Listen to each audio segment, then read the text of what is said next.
The first time I met Caleb, I thought he was charming, the kind of client who looked you in the eye and called you partner in every sentence. He ran a small tech startup called Flowrise, and he said he wanted me to design the brand identity, the logo, website, and full visual system. I'd been freelancing for 3 years, building a small studio called Haven Design, and this was my biggest contract yet. I remember the first meeting clearly. His office smelled like new paint and ambition. He said, "You're exactly the kind of designer we need, Harper. Fresh. Modern. Not corporate." I smiled. "And you're the kind of client I like, someone who knows what they want." He laughed, shook my hand, and promised, "We'll do great things together." I didn't know it then, but that handshake would mark the start of the most stressful 6 months of my career. And by the end of it, the same man who had praised my work would try to erase my name from it, until I made sure the entire industry remembered it. For the first few weeks, everything went smoothly. Caleb was responsive, enthusiastic, and generous with feedback. He'd text things like, "That shade of blue? Perfect. Feels like growth." I stayed up late refining concepts, sketching fonts, creating icons that reflected his brand's mission, make work effortless. By mid-April, I presented the final logo, a sleek symbol of 3 curved lines forming an abstract F. He was thrilled. "This is it," he said, eyes bright. "This logo will be everywhere." He approved the final invoice, $8,400, my biggest project yet. I sent him the files and waited for payment.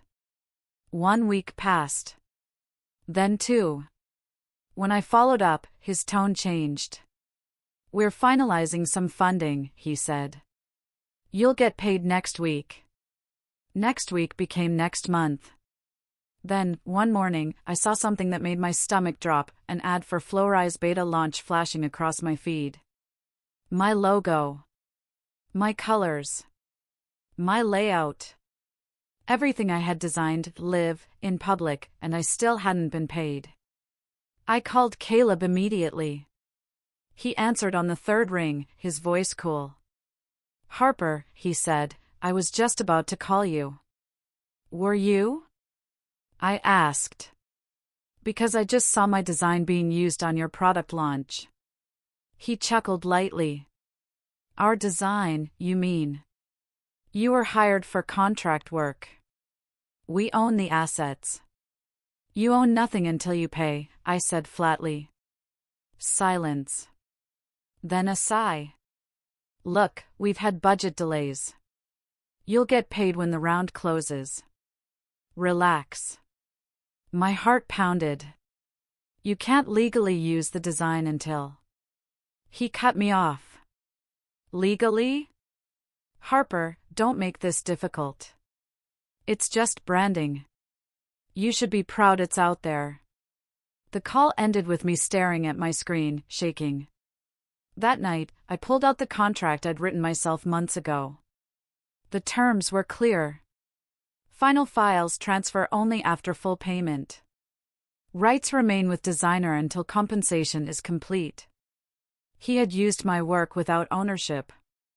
And in that moment, I decided, if he wanted to play games with the law, I would play smarter. I didn't sleep that night. I kept rereading the contract, flipping between anger and calculation. Then, around 2 a.m., I remembered something I'd learned in a design business workshop. If a client uses your work without payment, you can file a trademark under your own name, before they do. I sat up, adrenaline flooding my veins. Caleb hadn't registered the brand yet. I checked the trademark database just to be sure. Nothing. That was his first mistake. I gathered every draft, time-stamped file, and email thread showing my authorship. Then I filled out the online application to trademark the Flowrise logo, slogan, and brand package under Haven Design Studio. When I clicked submit, I felt something shift. For the first time since the project began, I wasn't the one reacting, I was acting. I leaned back in my chair, exhaled slowly, and whispered to myself. "Let's see you ignore this invoice now, Caleb." 2 weeks later, Caleb emailed me. Hey Harper, just wanted to say thanks again for the amazing work. We're about to finalize our investor pitch deck, launching next month. I smiled. Perfect timing. By then, I had received confirmation, trademark filing accepted. Pending registration review. That meant I legally owned the brand mark, at least temporarily, and he was using it in public. So I replied simply, "Hi Caleb, glad the design is working well. However, since payment was never received, I'm enforcing ownership as per our contract. I suggest halting public use immediately to avoid legal conflict." He didn't reply for 2 days. Then came a one-line message. "You've made a big mistake, Harper." I stared at it for a long time, then closed my laptop. I wasn't afraid anymore. If he wanted a battle, I'd fight it where he couldn't win, on paper, in law, and under his own logo. I didn't respond to Caleb's threat. Instead, I forwarded his email to my lawyer, Nina. She was sharp, fast-talking, and specialized in intellectual property. "Classic case," she said after reading everything. "He used your design without paying. You own the mark for now. That gives you leverage." "Leverage?" I asked. Nina smiled. "If he continues using it, he's violating trademark law. You can issue a cease and desist, or sue. My advice? Let him hang himself first." Her calm tone steadied me. Over the next week, I watched his startup's marketing explode online. Ads, billboards, banners, all using my design. Every post, every ad, every investor deck made his case weaker and mine stronger.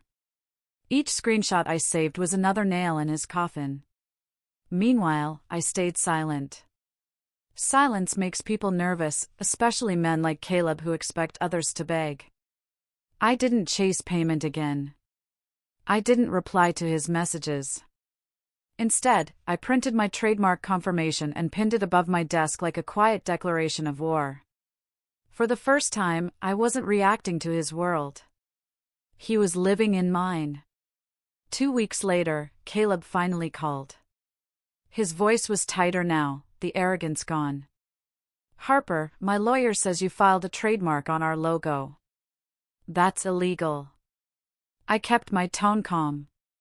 "No, Caleb. It's legal. You never paid for transfer rights. You can't just steal my brand," he snapped. "Steal?" I asked. "You mean the design I created, delivered, and protected under a signed contract you broke?" He went silent. I could hear him breathing, angry and lost. "You're going to regret this," he said finally. I smiled. "You already do." That night, with Nina's help, I drafted a cease and desist notice and sent it to him and his investors. It stated that Flowrise was under trademark claim by Haven Design Studio, pending resolution. By morning, my inbox lit up. 3 investors wanted confirmation.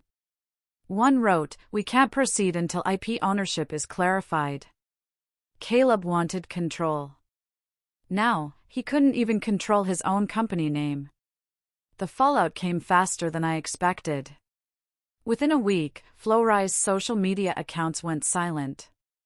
Their website redirected to a blank maintenance page. I watched it all happen from my studio window, calm, detached, sipping my coffee. Every step I took had been deliberate, lawful, and clean. I hadn't hacked him, threatened him, or broken any rule. He had done all of this to himself. Meanwhile, my reputation was growing. Word spread quietly among local designers. Harper from Haven Design doesn't play around. She protects her work.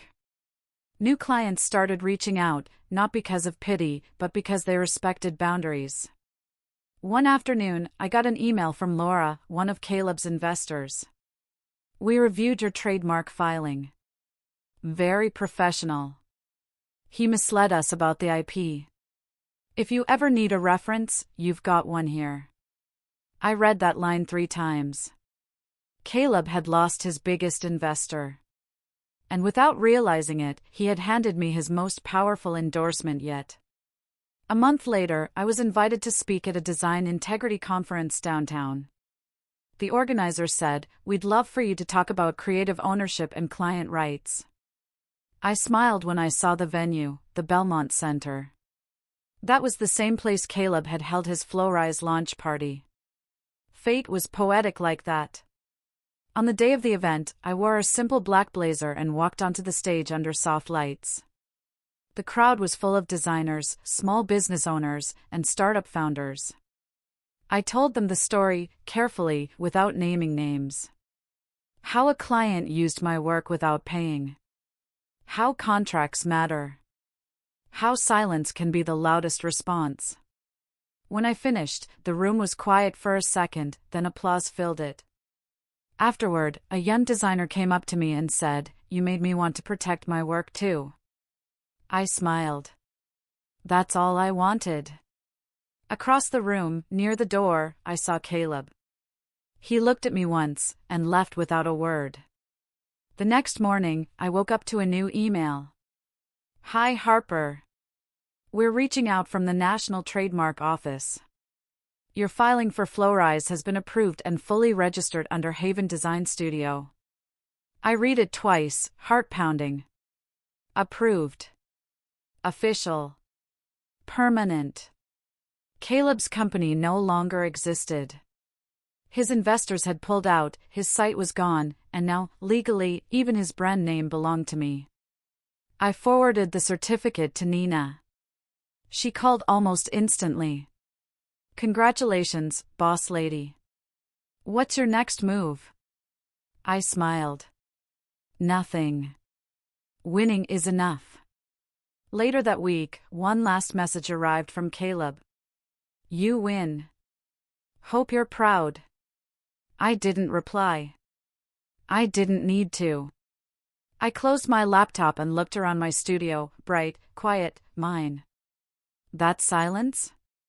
It didn't feel empty anymore. It felt powerful. A few weeks passed, and things started to change quickly. My inbox filled with inquiries, collaborations, and even job offers from companies I'd once dreamed of working with. They all said the same thing in different ways. "We admire how you handled that situation." I didn't gloat. I didn't post about it online. I just kept working. But word travels fast in creative circles. The story had spread without my help, morphing into a kind of cautionary tale.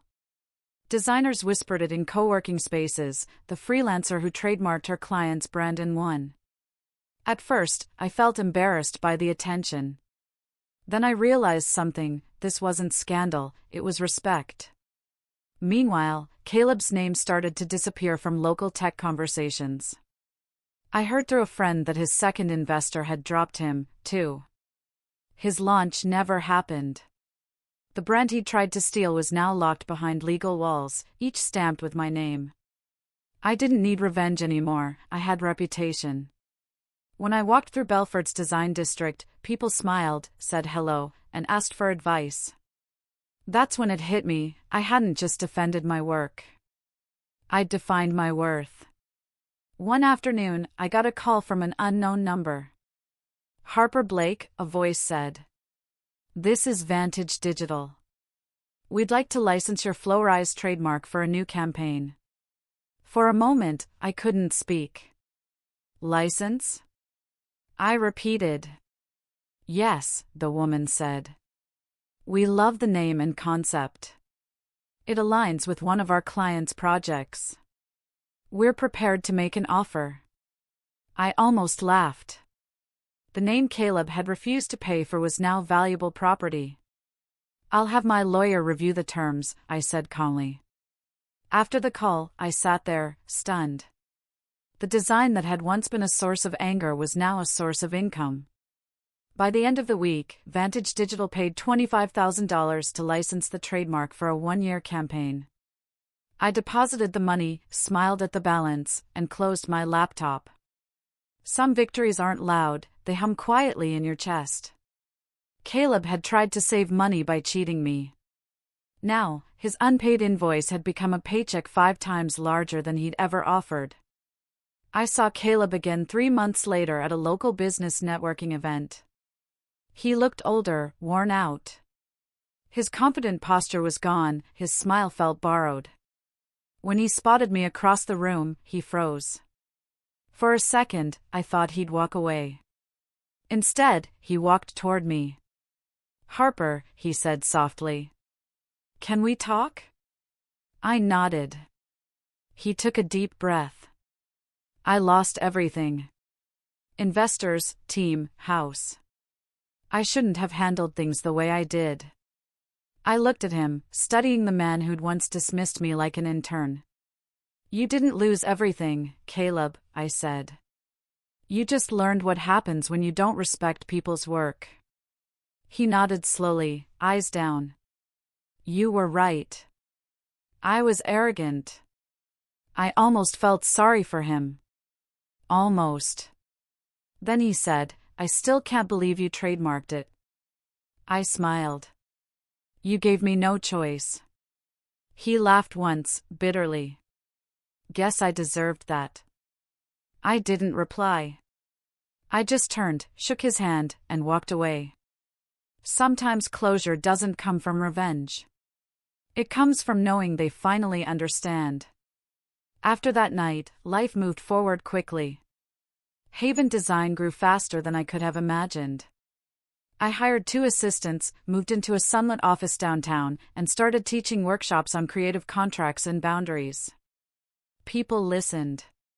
Designers who used to undersell themselves began setting fair rates. Clients who'd once dismissed freelancers started asking about licensing agreements. It felt like a quiet revolution, and somehow, I had started it. One morning, Nina stopped by with coffee. "You realize you turned one bad client into an empire, right?" I laughed. "I turned him into a lesson." She grinned. "Same thing." We toasted our coffee cups like champagne. Later, I hung my framed Flow-Rise trademark certificate on the new office wall. I didn't display it for pride, I displayed it as a reminder. A reminder that boundaries are beautiful, that professionalism is power, and that you never have to raise your voice to be heard. The logo that once symbolized frustration had become the foundation of my success. And every time I looked at it, I smiled. 6 months later, an email popped into my inbox that made me pause. Subject: Inquiry from Flow-Rise Technologies. For a moment, I thought it was spam. Then I saw the signature, Caleb's. "Harper, I've launched a new company under a different name. We're focusing on consulting now. I wanted to reach out and ask if you'd consider redesigning our brand." I stared at the screen in disbelief.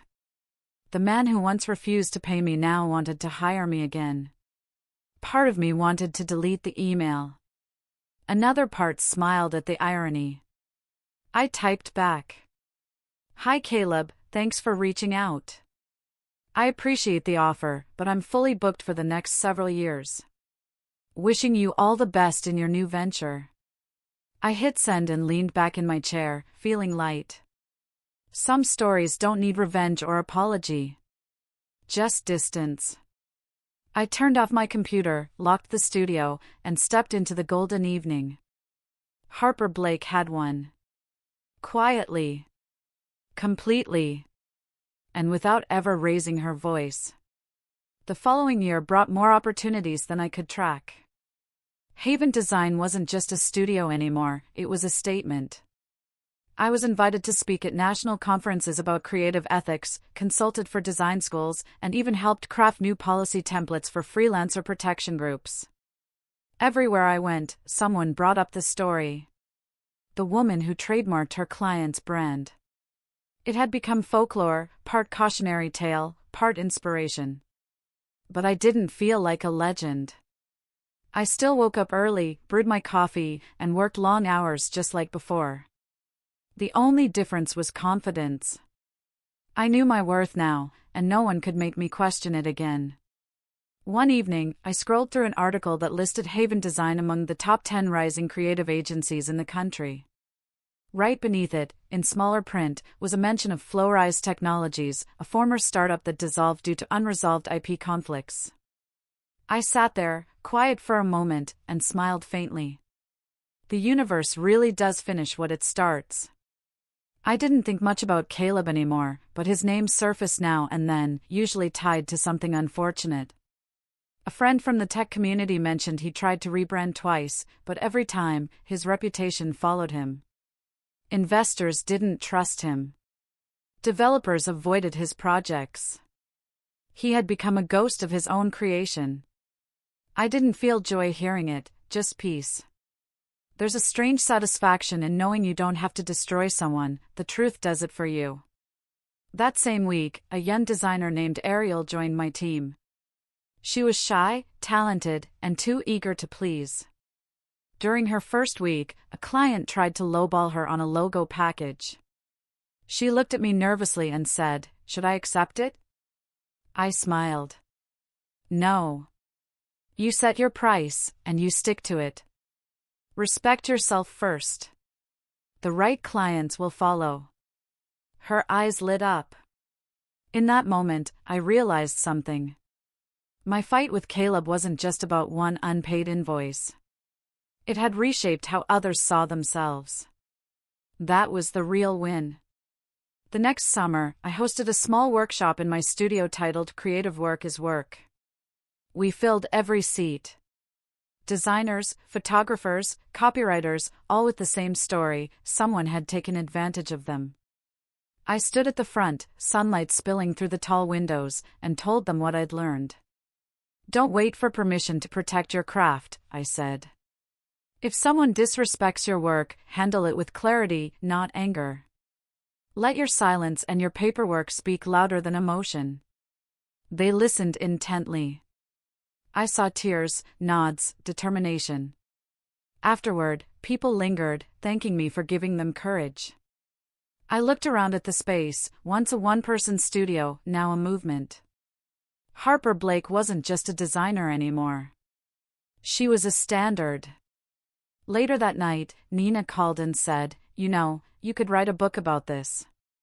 I laughed softly. Maybe someday. I wasn't sure I wanted fame. I just wanted fairness. And for the first time, I felt like the world was starting to understand what that meant. One rainy evening, I stopped by the old cafe where Caleb and I had held our first client meeting.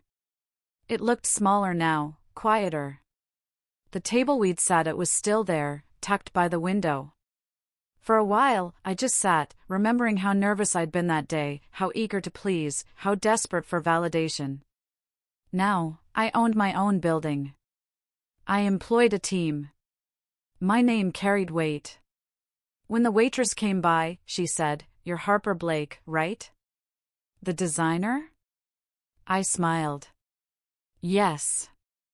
I saw your interview in Modern Creators. Loved what you said about integrity." "Thank you," I replied, surprised. As I paid for my coffee, I caught my reflection in the rain-streaked glass, calm, older, sure of herself.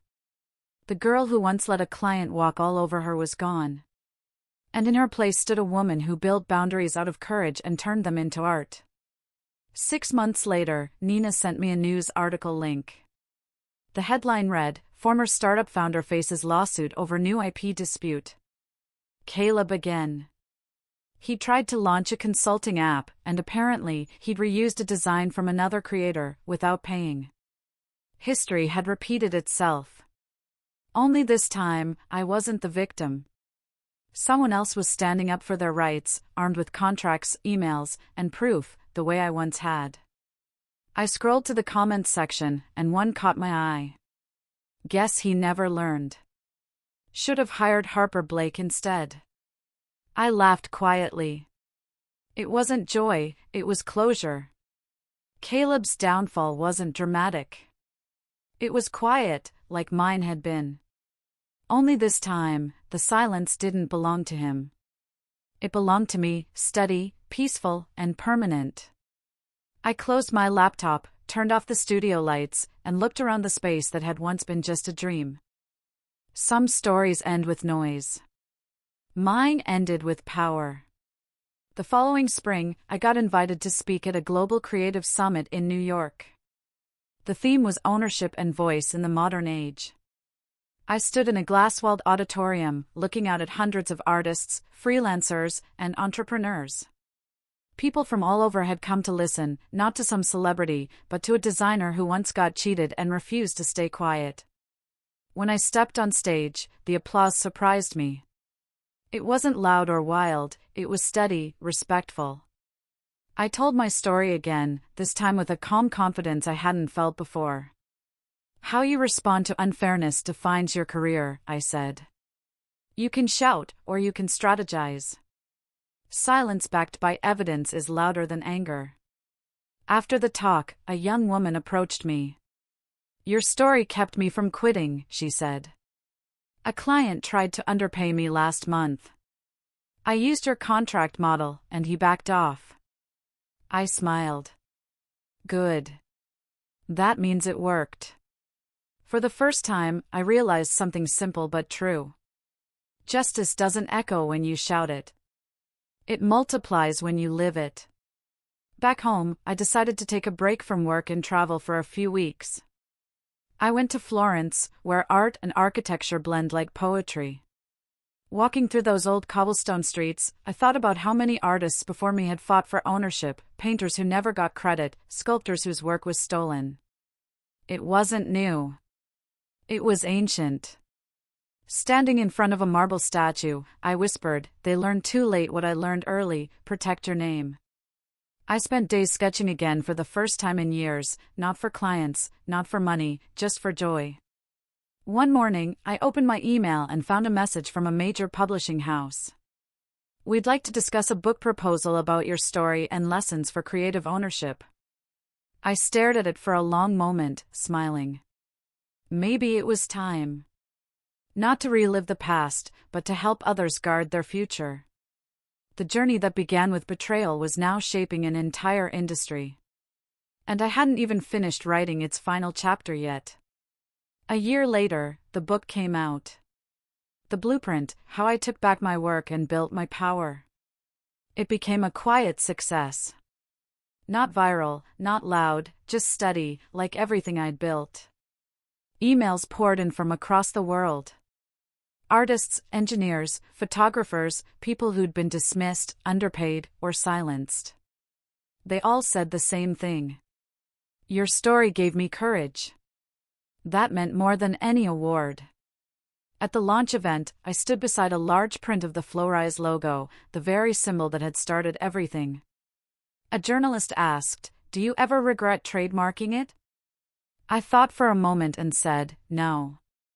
I don't regret protecting my work. I regret trusting someone who didn't value it." The crowd clapped softly. That night, when everyone left, I stayed behind, alone in the quiet gallery. I touched the framed logo on the wall. It no longer reminded me of Caleb.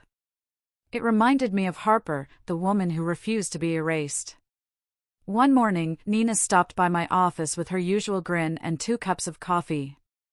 "You're officially untouchable now," she said, dropping a document on my desk. "What's this?" I asked. "The final renewal notice for your Flowrise trademark. It's permanently registered. Nobody can use it, sell it, or claim it. Ever."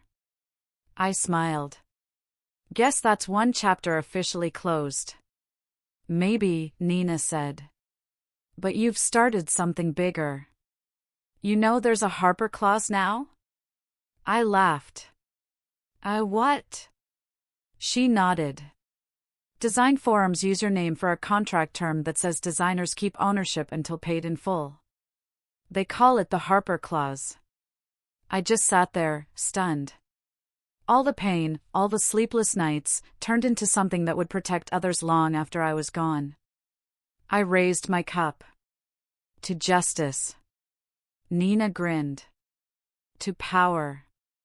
We clinked our cups, the sound echoing softly through the studio. The girl who once begged for payment had become the standard for protection. And that was justice enough. Years later, I walked past a cafe downtown and saw a familiar symbol printed faintly on a tote bag, the Flowrise logo. A student was carrying it, chatting excitedly about a class on creative law. I smiled and asked, "Where did you get that?" "Oh, it's from a seminar about designer rights," she said. "They mentioned someone named Harper Blake, she's kind of a legend." I laughed quietly. "I've heard of her."